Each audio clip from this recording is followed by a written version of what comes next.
Have you ever wondered what it would be like if Einstein, Steve Jobs, and your child's brain had a party? Welcome to the Neuroquirky Nexus, where we celebrate the extraordinary minds of our neurodiverse children.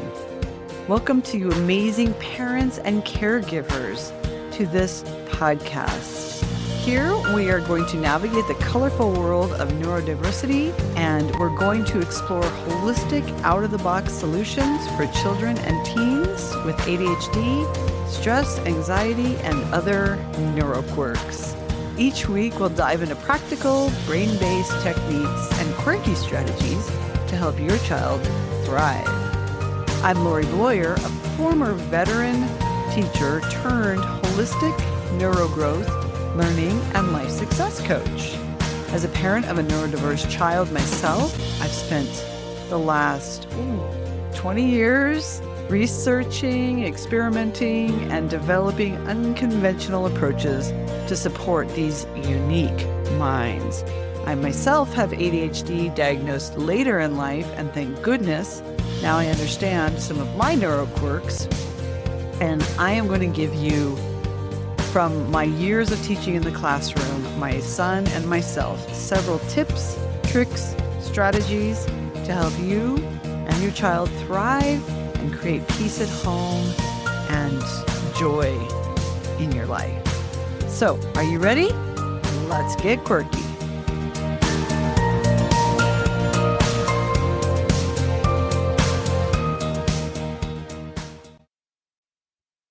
Hello, and welcome back to another episode of the Neuroquirky Nexus. I'm so delighted you're here with us again. It's been such a joy to bring these episodes to you, and I really hope you're finding them useful. Today, we're going to talk about something that's come up for me with some of my clients and just around in my community and with my teenage son. So I wanted to talk about anger. It's also a workshop. Because it's been coming up so much, I'm developing a workshop on transforming anger, and would love to bring it to you or your community online or in person, your school, if you're a therapist, anywhere that you see value for a community learning how to transform their anger. So managing anger in the home is what we're going to talk about today, and it really takes a team. So this is for parents and for children. Both strategies work for both, yes? So today we're going to, as always, navigate our neuroquirkiness. And for our neurodiverse kids, this is focusing a lot on anger and ADHD.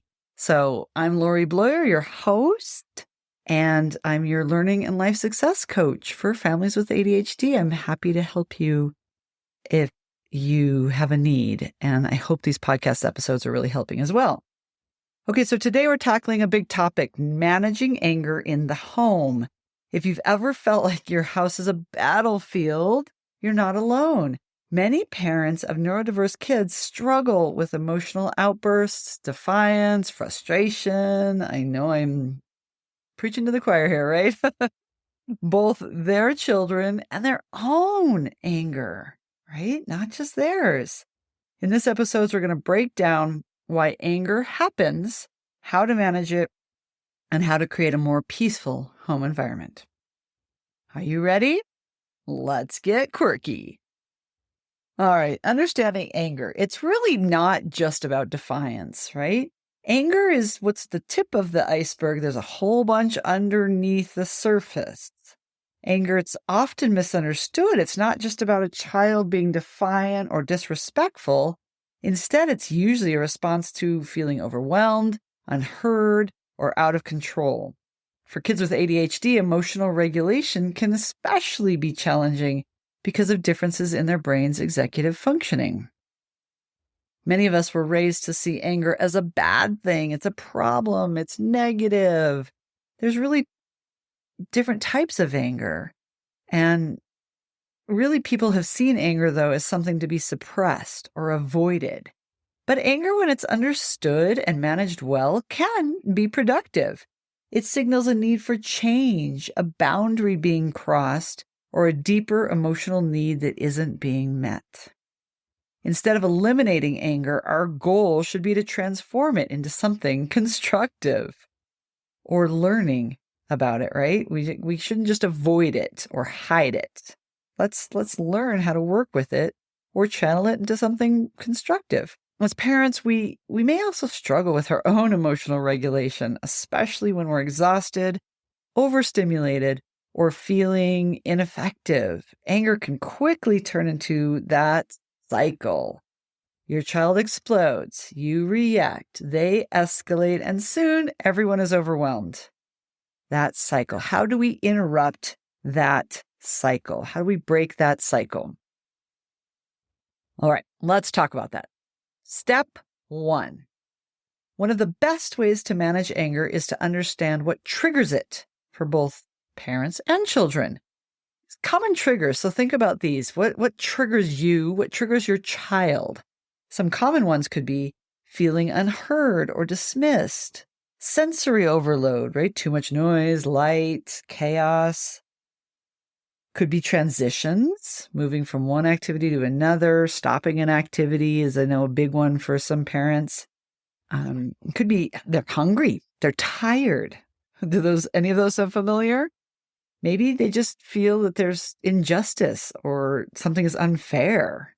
How many times have you heard your teen say that? That's not fair. So beyond these external triggers, though, it's also important to recognize our internal triggers. Many of our reactions to our children stem from our own childhood experiences, right? And our own ingrained beliefs. Ask yourself, what am I trying to protect when I get angry? I talk a lot about this in the workshop, so I hope that we can meet again in our workshop, the anger transformation. But what are we trying to protect when we get angry? Often anger arises because we feel disrespected, powerless, or like our authority is being questioned. Does that hit a nerve for anyone? Does that resonate? Let me say that again. Often anger arises because we feel disrespected, powerless, or like our authority is being questioned. I know that definitely triggered my anger.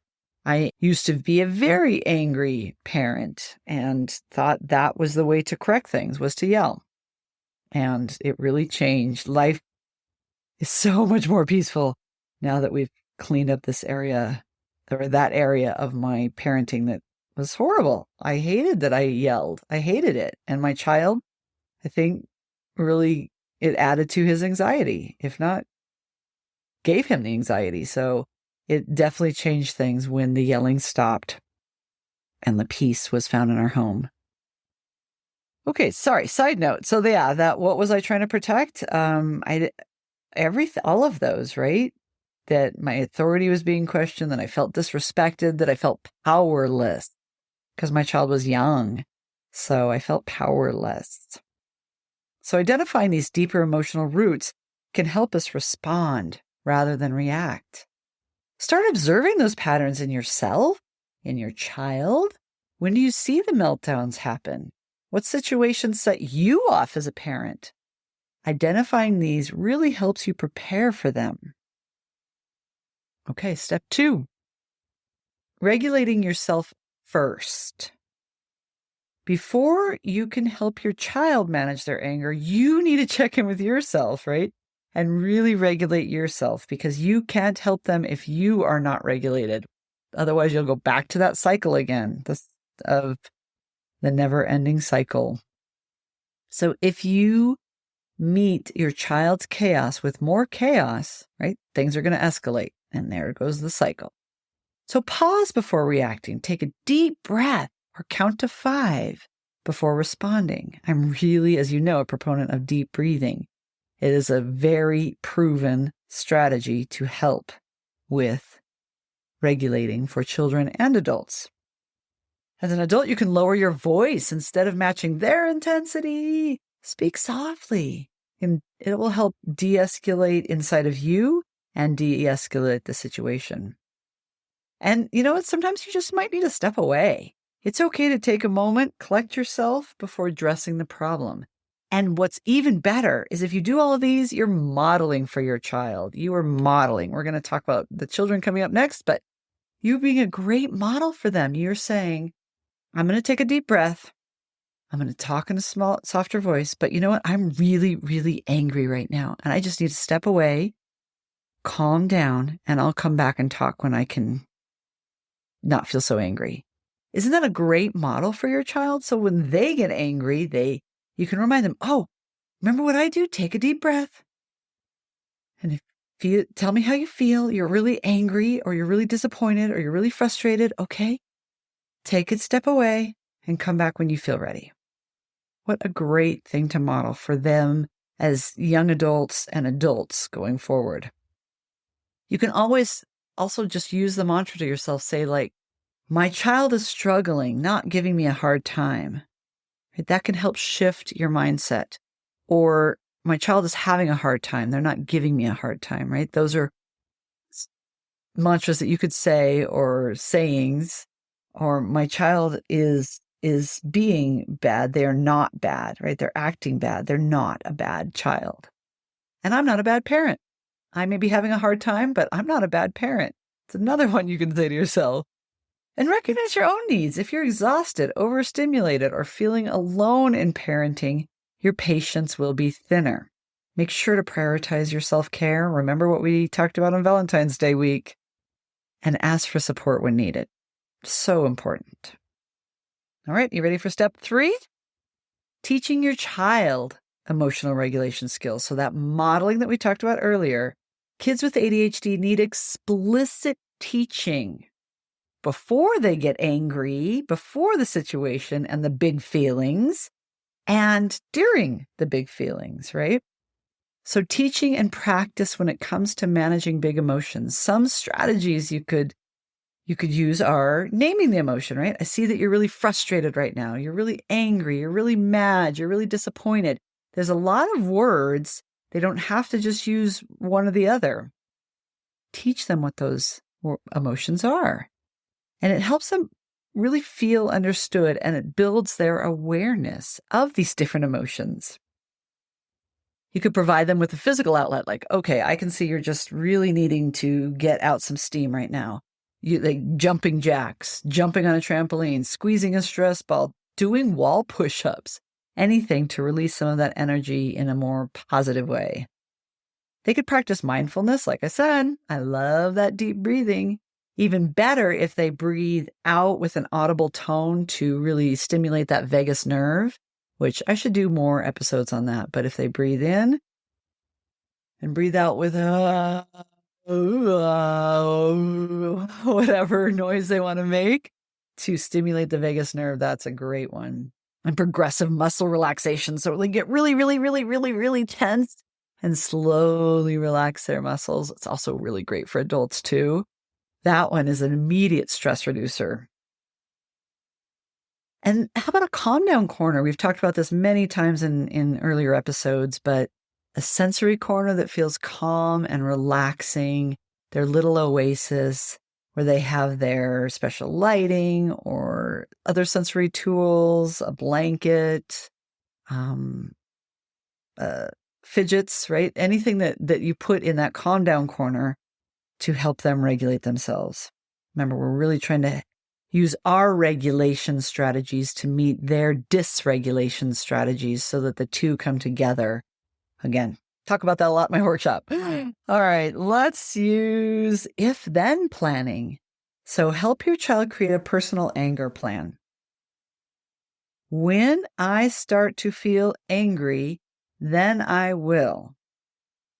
Right? When I start to feel angry, then I will take a deep breath. Then I will go to my calm down corner. Then I will do 10 jumping jacks. Having a backup strategy also helps.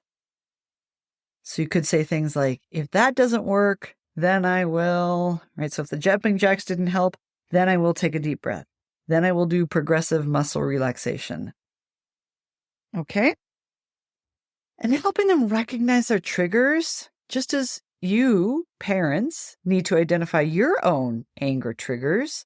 Kids really benefit from understanding what sets them off. Kids benefit from understanding what sets them off. and practicing ways to navigate those situations now and in the future. So important. Okay. Step number 4. Anger happens. Repairing anger after an outburst. The goal isn't perfection. It's learning how to repair after things go wrong. You can model apologizing. I got loud earlier and I'm sorry. Let's figure out a way I can do better next time, or we both can do better next time. And help your child reflect. What did you need in that moment? And you can ask them those whys that I really love. Why did this happen? Okay, why did that happen? And why did that happen? You could go 3, 4, 5 layers deep to really get what's really bothering them. And that's a great strategy to work on problems that are deeper than just the surface of what they might be telling you. Reaffirm connection. A hug, a reassuring statement, or some quality time together reinforces that mistakes don't change your love. And if you have really worked on connection before the anger points, that connection will really give you both something to lean into after those hard moments. So connection.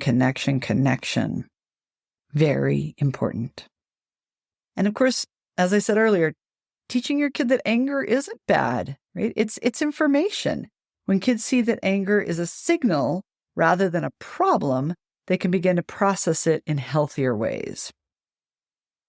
So definitely repairing after is so important, and learning after is so important. Okay, closing thoughts. So managing anger at home isn't about never getting upset. It's about learning how to handle big emotions in a way that fosters connection instead of conflict. So you could just start small, focus on your own regulation and finding out what your triggers are. Help your child name their triggers and their emotions when they are feeling them. And then you could build a toolbox of strategies that work for your family. What's going to work for your family? Remember, progress over perfection. You've got this. You can do this, but you do have to start with connection and build that toolbox and help your child with their triggers, find out your triggers, and don't forget to say sorry. I know it's hard even as an adult, but apologizing really goes a long way. Again, you're modeling for your child. Okay, let's go ahead and wrap this up. Thank you so much for listening.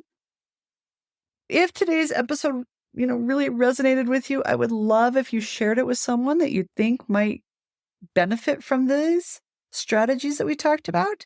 And be sure to subscribe and leave a review. I would love to get this into the ears of as many people as possible that need this support. And if you want more support, please check out all my resources and my socials down in the show notes. And as always, I really appreciate your time. And thank you so much for joining me, and keep it quirky. Till next time. Bye-bye.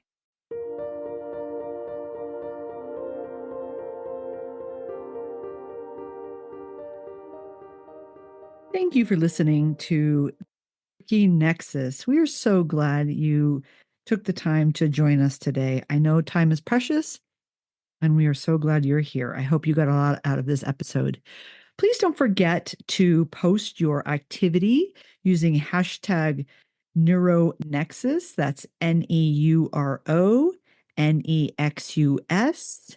And of course, all links are in the show notes. And I just really hope you enjoyed it. So if you did, please like and subscribe and share this with a friend. I think this is really good for families that are new to their child being diagnosed with ADHD. And I believe that the tips and tricks and resources I'll be sharing will be very helpful for all families, but especially new families. And finally, I am creating a workshop coming up to help families with ADHD finding and using a holistic, natural approach in support of a book chapter that I'm writing and articles and magazines that are coming out. But my workshop, I'm so excited about because I can work with you all one-on-one. If you have any suggestions, I'd love to hear from you. Thank you again. And remember, let's keep it quirky. See you next time.